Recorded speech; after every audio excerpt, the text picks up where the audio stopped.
So let's get started with this.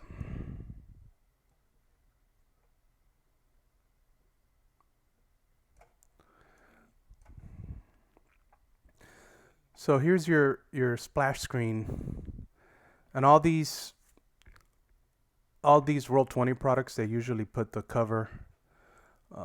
If you're familiar with the Roll20, then none of this should be new to you. Obviously, you have your pages up here, and then each page, what they do is they give you the what I call the splash page. It's really the cover. And this one they created an alternate version of it for the alternate cover of the book, which is kind of cool. Um, for the purposes of Roll20, I think I prefer the regular cover. Honestly, I think it's more.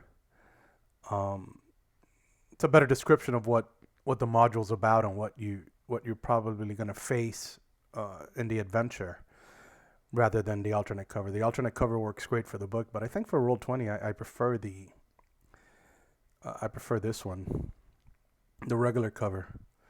And then they include tokens, a page full of tokens, so you see all the tokens that the book, all the creatures in the book, basically all the NPCs, the monsters, even the machines here. Like you could see the infernal war machines, as they're called. Let's zoom in a little bit here. And have all the machine tokens. So it's really, you get a full package here of all the creatures in the game, ready to play, ready to go. You don't need to be wasting time creating things. I notice here, there's one here, the soul intake monster, and there is I saw another one somewhere where I guess they didn't have artwork. Bernie the Barber, Carkina Hunt, where they didn't have artwork for them, so they just did generics. Interesting, Zerial, the artwork comes from one of the stained glass images. I call them stained glass images. It's one of the images in the book. Claudio Posas is the artist of this, I believe. Instead of using the one on the cover, or instead of using the art from Mordecaians or something, they went with this one, which is interesting. It's kind of a stylized version of Zerial. But anyways, you get the token sheet in the pages. They also throw in a random battle mat. This is interesting. I mean, I don't know if in Roll20 you actually need something like this, because Roll20 comes with a grid built in. If you look at it, they've actually like stained it and made it look a little worn, which is kind of cool. It's kind of neat. Um, I guess if you want that extra layer of, I guess like an extra layer of being immersive in your game, that can provide it. You get a layout of a ship. I don't remember now if there's ships in the adventure or not. Not sure. Interesting. You got a map of Baldur's Gate.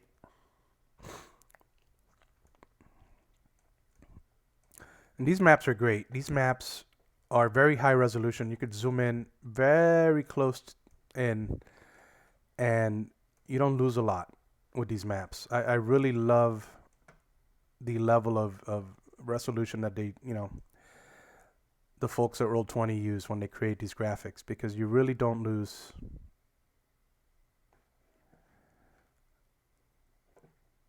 Oh, Jetsa in chat is saying that maybe from the start where you can kill a pirate captain. Maybe. I didn't think about that. I'm not crazy about that content at the start of the adventure. It seems a bit filler to me. That's something I wanted to maybe touch on outside of this review. Maybe later on Twitter I was going to talk about it. There's a bit of filler content at the top of the adventure that, once I started thinking about it, like that whole Baldur's Gate section is a bit padded out, including that particular part of it. But yeah, maybe those ships Maybe those ships are for that. I hadn't thought about that. But anyways, back to the graphics. Yeah, so these maps are great. Like these maps, you could really zoom in all the way. There's locations here marked already that your players are going to have to go to. But what I really like, Roll20 gives you the flexibility to sort of, draw on your maps and mark places and, do things like this. I'm going to give you a tip. I use a drawing pad with Roll20. Like I have a tablet that I use a tablet when I run games on Roll20. I don't have it connected right now because I'm not currently running anything on Roll20. But I use a drawing tablet precisely for things like this. So I could draw on it with the stylus and I can mark maps up and quickly sketch out. And it works great. I paid $60 for it at monoprice.com, and it's a great little investment if you run games on Roll20. You should certainly look into it. It made my Roll20 experience a lot easier. Okay, so let's keep going here. We have the Baldur's Gate, and then here you get into the maps of the adventure itself, and these are the Dyson Logos maps. With Dyson Logos, you're either a fan or you're not. Is what I found, that people have their opinions about Dyson Logos. I happen to be a fan of Dyson Logos. I love this style of map. I think it's easy to translate on paper if you wanted to do it on paper at the table at home for real. I'm not against this type of map on my games. I know people love the Mike Schley maps, the color detail maps, and those are great. But at some point you got to look at usability at the table. And if you're printing things out, these maps are easy to print out. They're not going to eat through your ink like crazy. They're easy to draw. They're easy to translate. They're easy to copy over. And here, I don't think they look bad at all. Like I think they look just fine. Like there's really, to me, these maps are perfect maps for D&D, and I really have zero issues with them. So anyways, on Roll20, they come pre-populated already with the tokens from the encounters already built in, so you don't have to waste your time as a DM populating these maps. These maps come pre-populated. If you're familiar with Roll20, you know that you have layers here with GM layers and token layers and stuff like that, where the tokens go. And it really, I mean, it couldn't be easier to set up and run a game on Roll20 with these things the way they give it to you. So I really appreciate that from the Roll20 setup, the fact that they pre-populate the maps already and you don't have to worry about that. That's one less thing for you to worry about. And if you want to make changes, then it's easy to make changes. You could go in and take tokens out or add tokens. I mean, that's just a matter of what you want for your game. But as far as the core, as written setup for the encounters, you got them ready to go, which I think is a great thing on their end to do. And then the same thing applies for all the other, encounters and locations. I'm not gonna go through every one. There's no need to, but basically, what is these ships? What is that? Oh, that's the other tavern. That's right. Sorry, I got confused for a second. Yeah, so there's the Low Lantern Tavern, which is a tavern built on a ship docked in the harbor there. And then you got your other maps. And part of my Roll20 has been acting a little slow lately, so it's slow to react to some. Here's the map of El Torel. Beautiful map. I love this piece. I believe this is a Jared Blando piece. And again, you can zoom in very close. You can zoom in very close in on the map. Move the map around. You could pan around the map, and you could see the level of detail here. Really well done. And again, high res. It's beautiful. I'm looking at the stream on my TV here in the room. It's on a 55-inch TV, and it just looks, it looks beautiful. Like there's nothing else I can say about this. These graphics are really well done. So I think, and let me see. The only thing these maps don't have, which I think it could have used, and I don't recall now if the book has it. They don't have like a distance key here, like a how far away things are from other things. I don't see it here, like a mile. No. I don't know if, and I don't recall right now if the book is so specific as to how far things are from each other, but whatever. Beautiful map. I love that map. And that's one of the poster maps that comes in the book. That one and Avernus itself, which I'll show you now. The Avernus map. And again, this map, when I saw this map in the book, it reminded me of the old Planescape maps for some reason. It's very reminiscent of what some of those map styles were back in the second edition days. And then here you have locations marked out that your players are going to visit throughout the adventure. And this map does not have a distance key. Is that the right term for it? I don't even know if I'm using it. Is it a distance key? I don't even know. Mile marker, distance key, whatever. You know what I mean. Anyways, but specifically, but that's on purpose because the book actually calls for distances in Avernus to be abstract. And the magical nature of Avernus is such that things aren't, they could be a mile away today and tomorrow they suddenly appear 10 miles away. So the distances are meant to be fluctuating and to keep players on edge and to keep people in Avernus, sort of confused. And it's one of those unnerving features about the plane where things aren't always what they seem. So that's on purpose, at least for Avernus. I don't know if the same applies to Elturel, and I don't believe so. What else do we have? So we have the, as far as the locations itself, that's really, there's these, it does, okay, so it does provide the maps for the Baldur's Gate Gazetteer as well, right? So you have full maps of Baldur's Gate with the different locations plotted in.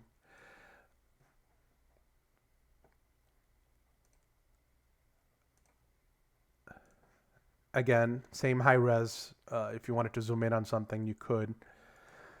And then it goes into illustrations of certain places that are called out in the book, right? So here you have I believe this is the High Hall here, and you could zoom in and look at the little details here.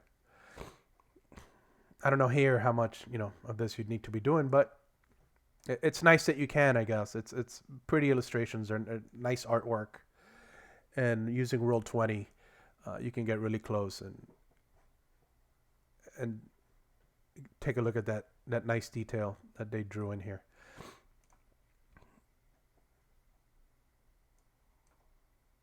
Oops, what did I just do? Here's more of this artwork. This is a little Kalimshan in Baldur's Gate.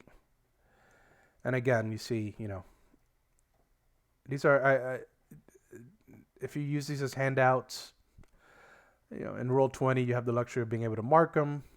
And as always, you could erase whatever it is that you marked, so you don't ruin your handouts. Roll20 has a lot of flexibility built into it, which I really appreciate. And that's it as far as the maps and they're pretty much all the same. You get a nice full color, high res Sword Coast map, or at least not the entire Sword Coast, but at least the region, the Baldur's Gate region, takes you down to Candlekeep. And again, looking at this in my screen here at home on the TV, it's a pretty fantastic high res map of the area.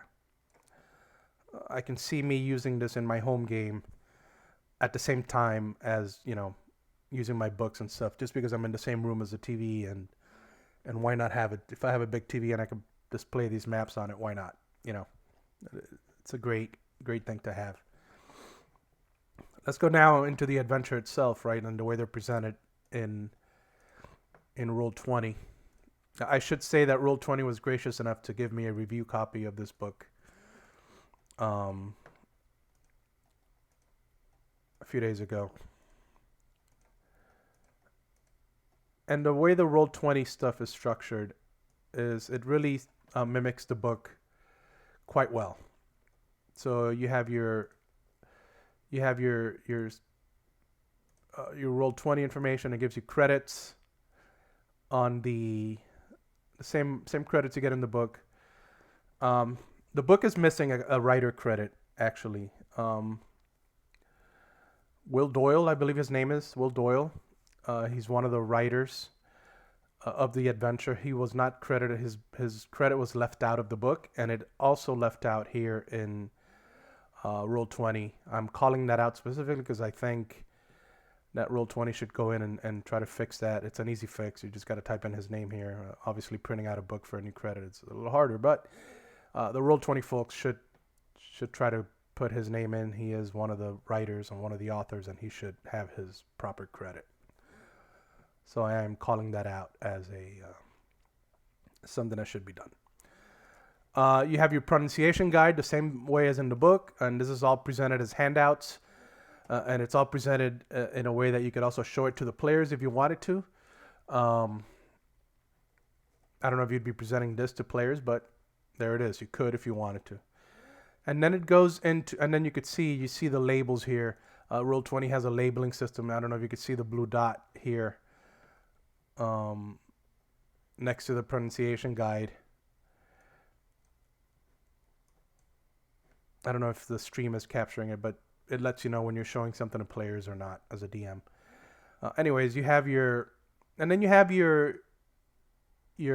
chapters like in the book. I mean, it's really laid out just like the book. It's got all the artwork, and you could zoom in on the artwork a little bit to make it look bigger. You could show it to the players as well. This artwork on these handouts is not as high res as the pages, obviously. It's not the same level of resolution. This is a lot smaller. It does look good, but you cannot zoom in on this artwork on roll 20. Like, this is the size you get, basically. It doesn't get any bigger. So, but you do get all the artwork and everything, all the sidebars. So like here's a role-playing devil sidebar, just like in the book. You get it in the roll 20. So you really, if you're running a game off roll 20, there's really no need for you to reference your book at all. Everything is here. Everything is here, and everything you need is at your fingertips here with the roll 20. You just got to be comfortable with the interface, but it's all here. You have your section. So like, for example, the Elfsong Tavern section. It gives you the map as well here, so you can see it at a glance while you're reading the information on the tavern. But everything that's in the book is here. Like, you don't need to open your book at all. All your descriptions are here, your monsters. So for example, here's a let's click on one of the NPCs. You click on the NPC, and there you go. It takes you to the NPC entry in the roll 20 compendium. So it's really a good, and even sidebars are hyperlinked. So the Taverns in Baldur's Gate sidebar, if you click on it here, it'll open it up here, and there you go. Again, it's all at your fingertips. It's really convenient. Commoners, you click on the commoners, and here you go. It takes you to the commoners entry.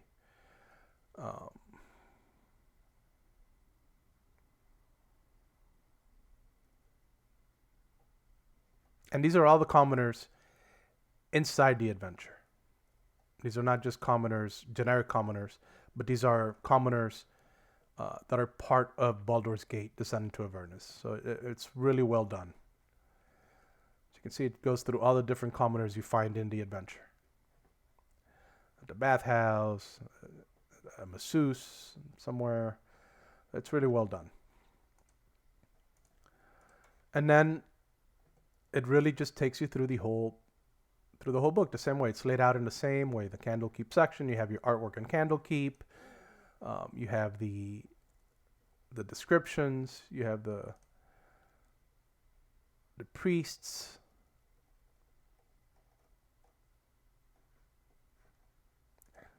And again, when you click on these NPCs, it's all in context with Baldur's Gate. So yeah, it's a priest character sheet, and it's a priest information, But down here in the notes for the GM, it tells you where all the priests in the adventure are in the book. So where you can find priests. Which I think it's actually I didn't know they did that. That's a nice touch. And then the rest of the book is laid out the same way, right? Each chapter is basically in the same thing. Sidebars, maps, images. And these are all book images. These are all the same images you find in the book. There's no new images here. They're just taken straight from the artwork used in the book. The appendix. So here's the named creatures and monsters. Gives you the tokens for all the named creatures in the book. Every single one. Down to Zerial.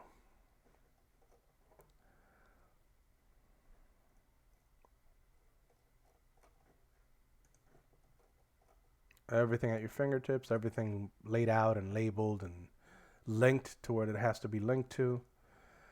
You have creatures here, which are it's kind of like the monster manual for the book. All the creatures laid out here in alphabetical order, every creature that appears in the adventure. And then all the appendixes are presented as well. The appendixes, there's a menu in the book that's for a restaurant that appears in hell. There's the menu. You have it as a handout. You can present it to your players. Even the concept art, which I think is a great addition to the book. I thought the concept art being included as part of the book was a great feature of the book. They include it here as well. You can take this art, show it to your players, use it as inspiration. If you wanted to get creative, you could, if you wanted to, you could clip it and your Mac, cut and paste it or whatever on your computer and use it for other handouts somewhere else. Like, it's really, the fact that they're giving you this art, I think is a great thing. And the fact that they include it in the book, I think is fantastic. Because it really does help sell the effect of Avernus and sell the feel of the setting in the book. And right, they even include the infernal script. If you wanted to write your own handouts, you could take some of this art and Photoshop to your heart's content, I guess. I saw a tweet the other day from Chris Perkins that they were talking about maybe making that font available. I think that'd be kind of cool. So you can make your own handouts. Here's the magic items. I'm not going to get into I'm not going to be spoiling these guys, but they're all here. Every single magic item in the game is here. Player handouts. You have artwork. You have symbol of Bane. Named creature. So these are all handouts so you could show the players the NPCs they're interacting with. Kind of cool. Creature and monster handouts. I gotta check. Some of these might be the handouts that came in the dice set. The dice set is a great product and it really rounds out the adventure. And it includes a lot of art from demon and devil art. I don't know if these are the same ones. They may not be. Anyways, as you can see, this is a really well done module. Well done adventure. The war machines. Everybody's talking about these war machines. The Mad Max and Hell marketing spin they gave this adventure. And the artwork for these things is kind of like sketched out. It's kind of like not fully rendered and realized. They're sketches. And for the feel of it, I think it works well. I think there's maybe one or two pieces in the book that show like a painted, fully rendered version of these. But what you get in the section of the war machines, it's actually the sketched looking artwork, which for some people that might not be their favorite. I don't mind it. And then the supplemental material.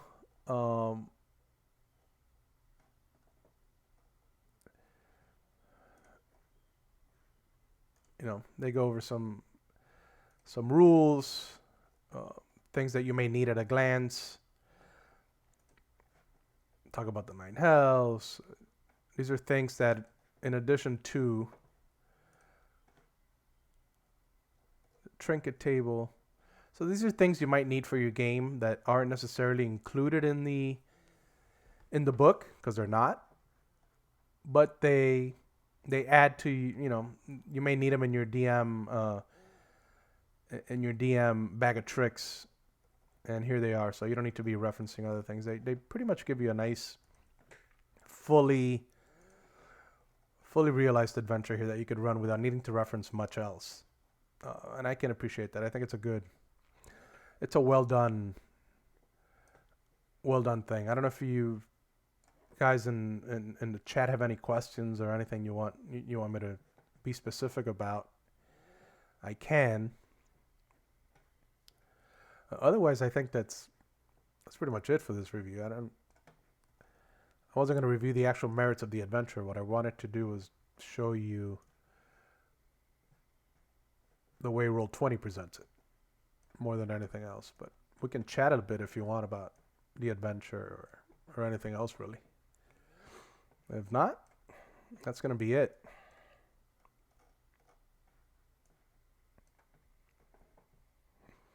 Let me see what else.